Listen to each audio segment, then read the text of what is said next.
session with me, Miles from Miles Marketing. Now, apologies if you can hear some rumblings in the background.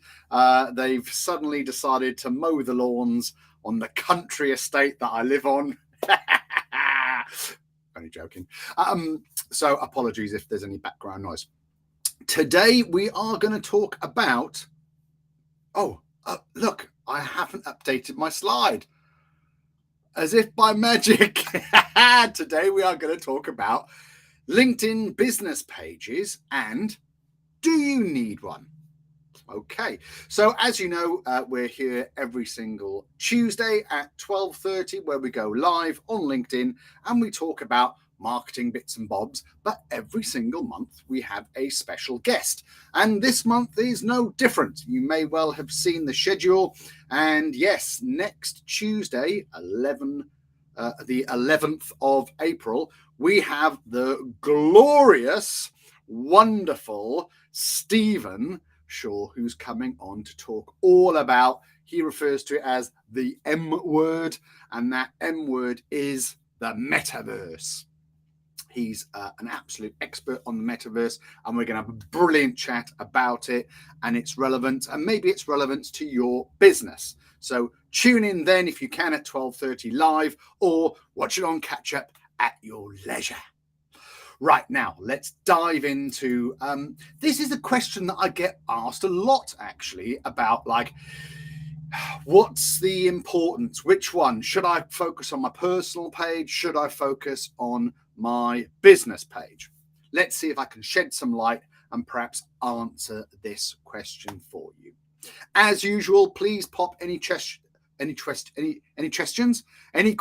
that you may have in the chat, and I will do my very best to answer them. If you're too shy or too late to post a question on this live broadcast, then you can see my number down in the bottom right hand side. Why not drop me a WhatsApp and ask me your question there? I do love an inappropriate GIF if that helps you break the ice. Now, what happened there? Oh, that was like the reveal of the magic of television, wasn't it? Hey, little slip there. Up the editor must have... It's all going crazy today. It's all going crazy. Right, let me compose myself and start again. LinkedIn business pages and do you need one? The answer to this question, I suppose, is it all depends, right? It all depends. My gut says yes. However, if you're an individual like myself who runs a professional services business, I would say the answer's potentially no, right? There are benefits to having one, and we'll talk about those today. But the main struggle with LinkedIn and social media in general is keeping up on the content, right? Is keeping it active and relevant. Because it's really important to remember this, that just creating a business page and posting to it once or twice and then leaving it dormant because you can't be bothered with it will actually do you more harm than good in the long run. Because if there's not a company page there, then there's not one for people to find some negative story. And when I say negative story, it's just it's the optics of how it looks. So let's say that I was looking into using someone's personal services and I found that they did, let's say you were looking to use a marketeer, right? And you wanted some marketing advice on how to use LinkedIn properly. And you searched and you found me, someone said, oh, use Miles Marketing. And you search for Miles Marketing on LinkedIn, you'd find the Miles Marketing page, right? Well, you wouldn't actually. And the reason you wouldn't is because I commit to keeping this, right? Miles Marketing, I am my brand, right? It's sort of one and the same, if you like, in terms of my personal profile. So I haven't invested the time in a business page because I don't want to slack in terms of keeping it up. Because if people go onto it and they see the last time I updated it was 3 months ago, 6 months ago, worst case scenario, 18 months ago, they're going to think, well, this guy really isn't active. Whereas they will find me, Miles from Miles Marketing, on LinkedIn, and they will see that actually I am active. I'm on here every week. Does that make sense? I hope so. So I would say if you have a business where you have employees, then it definitely makes sense. And I would say, yes, have a business page. If you're a personal service person, then again, I would say consider, if you're not doing anything at all, focus on your personal page first. And if you have the time and resources to do it, then get yourself sorted out with a business page. Now, we're going to look at some of the detail here. I want to make this sort of session not just about me saying, yes, you do, right? I want to give you some detail. So first, let's look at some of the sort of caveats in terms of you getting a personal page, because a business page, because it doesn't just happen on its own, and not everybody can get one. So if you're making notes, here's how to make some notes. First of all, and I'm looking down slightly because I'm reading some notes, right? So first of all, you need a LinkedIn profile, a personal profile that's set up with your real Christian name and surname. All right.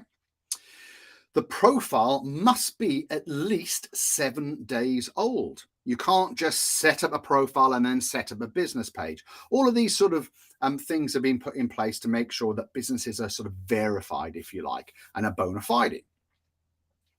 You must have a profile strength of intermediate or all-star. All right. So you can't just set up a profile, leave it sort of dormant for 7 days. You have to actively connect with people, post with people, and get your own ranking of your own personal page up to intermediate or all-star before you can create a business page. You must also have several LinkedIn connections on your personal page before you can create a business page. And there's some good reasons for that, and I'll come on to that in a minute. You also must have a company website address and a company email address associated to that website.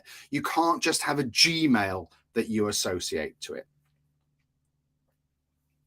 And you must also list yourself as an employee in the section on your profile that allows you to do that. You know, your current sort of employment, well, you need to say that you are an employee of this particular business in order for you to set up the page.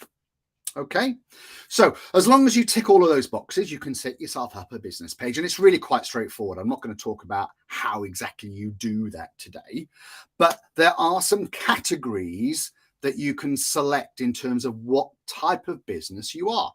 And there's 4 of them, right? There's either a small business, and that's categorized by 200 employees or less. There's a medium to large business, and that's categorized by 200 or more employees. Then there's a showcase page. Now, this only applies if you're setting up a new page as a subsection of a current business page. So let's say that your company had a company page for let's say it was a group. So it has a group page, but you are a subsidiary or a sub-brand of that group. You can set up a showcase page for a sub-page or a sub-brand. You can then also set up an education. Sorry, I'm just reading my notes. Yes, yeah. You can also set up an education. How am I saying this? An educational. I know. All right. It's Tuesday. Okay. An educational institution page, which is also a separate subcategory. Right. Okay. That help you out at all? Right. Let's talk about some of the benefits, if you like, of having a business page. So it's free, right? First of all, you don't have to pay any money for it. And what it does do for you is it creates another level of visibility, right?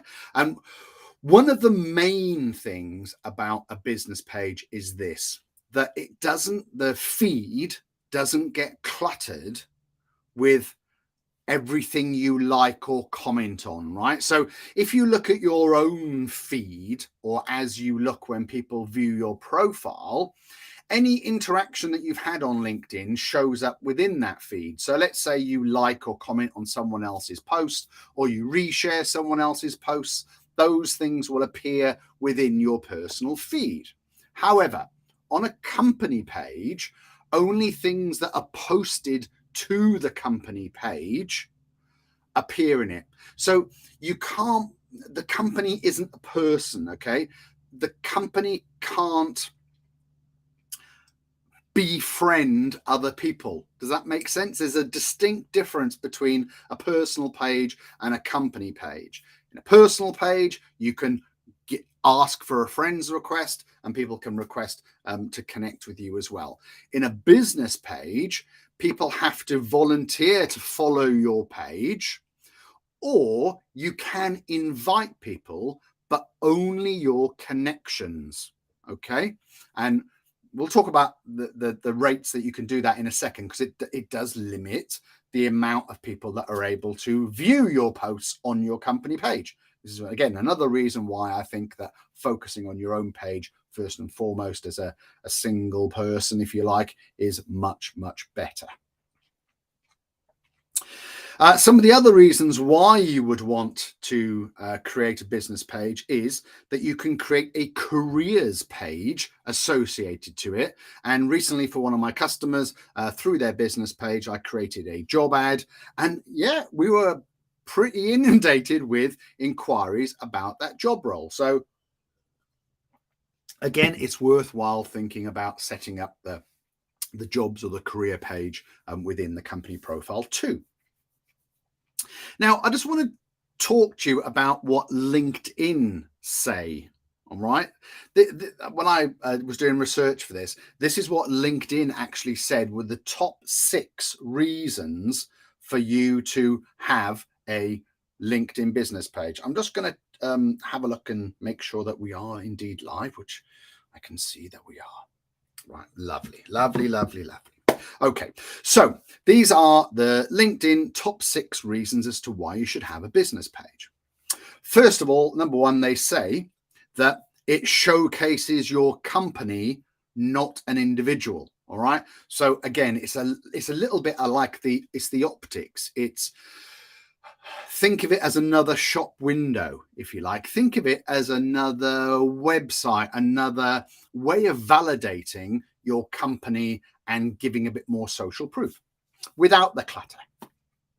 Number 2, it allows your employees to act as an indirect ambassador for your company. And I wrote in brackets here, this could be good or bad, right? If you've got good employees, then and they are reliable and they post and comment in a sensible manner that you're happy with, then all great.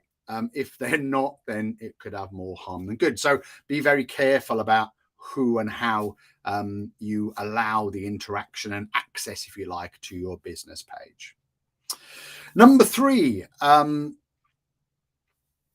you can measure the effectiveness of your updates in much more detail. I mean, we've all got analytics on our personal pages, but on the business pages, there is like an extra level of detail in terms of who is viewing your pages and, what the sort of click rates through and all that sort of stuff is. So there is an extra layer of analytics, if you like, within the business pages. You can get company alerts when you are mentioned by another company or another post. Again, handy, I guess. You can promote important news about your business, and because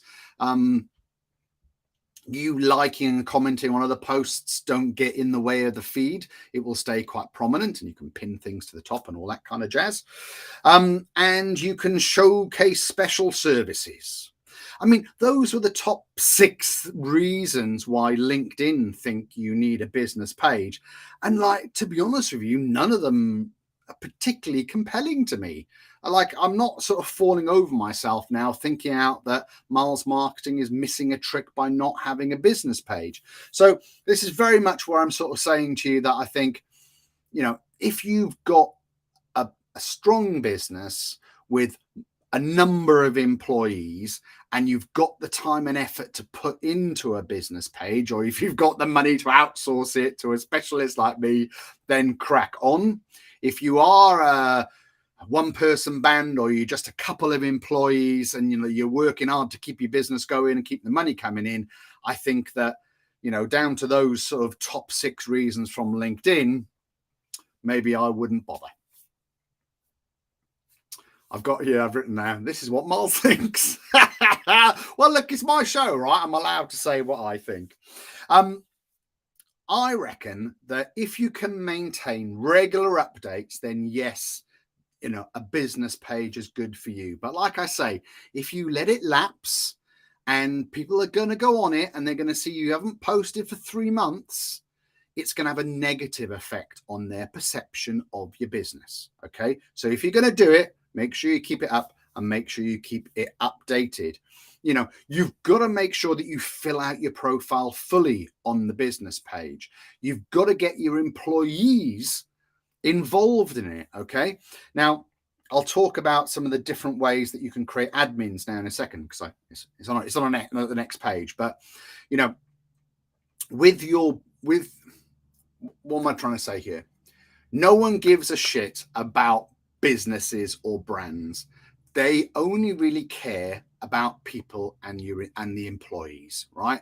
So make them the heroes. You will have specialists within your business that are very capable of writing really good, engaging articles about what they specialize in. Encourage them, help them, provide them with the tools to be able to do that, and then repost those things onto your business page and showcase them.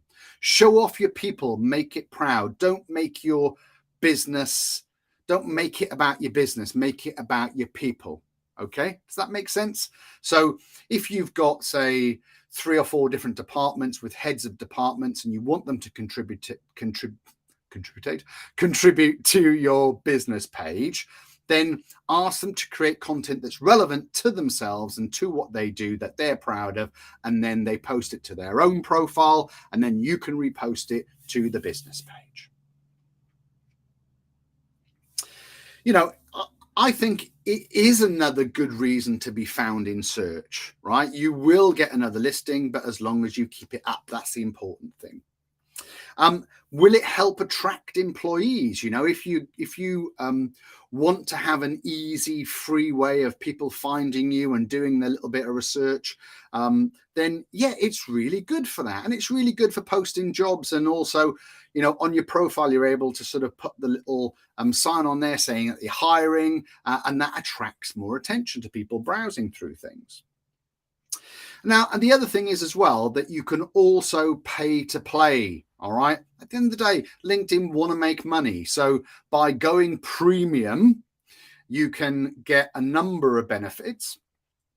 But in terms of paying for play, you can boost your posts on your business page to get extra reach, to attract more people to follow your page. And you can do it by loads of sort of subgenres to make sure that you're hitting your target markets.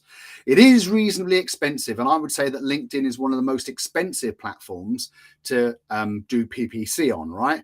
But it's probably because of the reach that it has and the specific nature of it being more B2B. Okay. So think about those opportunities. Now, I haven't focused on this yet, but this is one of the real big important things that you need to remember about a business page. You can only invite people to follow your business page from your connections. Okay. So I've had a customer recently where they didn't have many connections, and they were reasonably reluctant to increase their number of connections. So it was always going to be a limiting factor on how many more people would follow their company page, because you're limited by it. So in terms of your strategy around building your company page, you have got to build your own page first. All right. Because you are not able to invite people unless you are connected with them in the first place. And you're limited to the number of people you can invite in a calendar month. Every first of the month, your quota refreshes. And to my knowledge, the last time I checked, it for the standard membership, it was 150 invites that you could send per month. And on a premium service, you can send 250 invites a month. Now, with another one of my customers, they've got quite a large following, a couple of thousand people on LinkedIn. And over the last year or so, we've actually invited all of his connections to follow the business page. And we built the business page to a couple of 1,200 followers, I think it is now, which is great. But we are limited. We're limited as to only being able to now invite new connections that he aligns with, right? So I just want you to be aware of that, because this is where inviting the rest of your employees to get involved comes in. Now, let me talk about the administrators' roles and the roles that are out there, because this will sort of help you. I would always stress to you this, right? That it doesn't matter how loyal you think people are within your business. You spend a lot of time and money building up your personal profile and your business page. You do not want to hand over the crown jewels to someone else who may, for whatever reasons in the future, be a little bit Machiavellian, if you like, and spoil things for you. So you, as the owner of the business or as the senior manager within the business, you need to retain the super admin rights. Okay, that means you've got access to everything and people can't deactivate accounts and all that sort of fun stuff. So super admin is the top role. Then there's content admins. So you might want to add some of your big contributors within the business as content admins. Oh, what's going on my gob today? They can edit the page and they can publish posts. You've then got a creator level. They can see content suggestions and they can create recommendations for content. And maybe for the analysts within your business, there's an analyst function as well, where obviously they can see the stats and review it all. So as you go down from super admin to analyst, the permissions get less and less and less. So think carefully about who within your business you want to give these permissions to. But what it does is that if you bring someone in as, say, a content admin, and you've run out of your of inviting everyone within your connection sphere, you can then ask them to start inviting people within their connection sphere to follow the page. And that's another way in which you can build it. Now, you can also make sure that you put a link on all of your emails that you send out, stick something on your website about following the page, broadcast it as much as you can. It is completely up to you to promote your company page as much as possible. Inbound requests to follow the page, people have to find your page and click follow. They're few and far between. All right. And my opinion of sending out invitations is actually there's quite a high hit rate. Over 50% acceptance rate, which is like reasonably high, right, for a company page. Make sure you're filling out your profile in full. I've already said that. Make sure that all of your information's on there. Make sure that you've got a great banner. Make sure you put some headlines. You've got good description about the services and products that you offer. Make sure that you're being active on the page. Make sure that you're reposting personnel content to your website if it's relevant, and make sure that you use that recruitment tool. I don't think I can sort of stress anymore. I mean, the top 5 things here is sort of like, if you're going to do it well, fill everything out and do it religiously and keep up on it. Be active with your posting and, make sure that you promote and use your personnel within the business and make them the heroes, not just going on about your business. All right. it's no surprise that the bloody videos about cat, I mean, we don't see many videos about cats on LinkedIn, right? But the personal posts and the personal videos that perhaps some people would say don't have a place on LinkedIn, they're the ones that get the very most engagement and reach. So, like, if that's what works, you know, I'm not saying turn LinkedIn into Facebook. It's not Facebook, but make sure that your posts relate with people, that they're not dull. Ask for comment, get the content, get the interaction, be personal about it. And, you know, use it as a tool for recruitment, right? It's very, very powerful. So there we go. I can't see any questions pop up. I can only assume that I've answered everything you need to know about LinkedIn business pages. And I've answered the question, do you need one? And the answer is probably yes. All right. Probably yes. Right. That's it for now. Thank you indeed for watching live. I can see there's a few of you on there. And thank you to those that are watching on catch up, even though I don't get to I don't get to see anyone live, but even though I don't get to know that you're on, I do get to see that you watched after the event. So thank you very much indeed. I do appreciate your support. And next week, don't forget that we've got the fantastic Stephen Shaw on talking all about the M word, which is the metaverse. It's going to be an exciting one. Steve's a fantastic guy. I've known him for 20 odd years, and he's a wealth of information. So if you've got any questions in advance for the metaverse, then get them in. I'm sure we can do our very best to answer them. But until next week, ta-ta for now.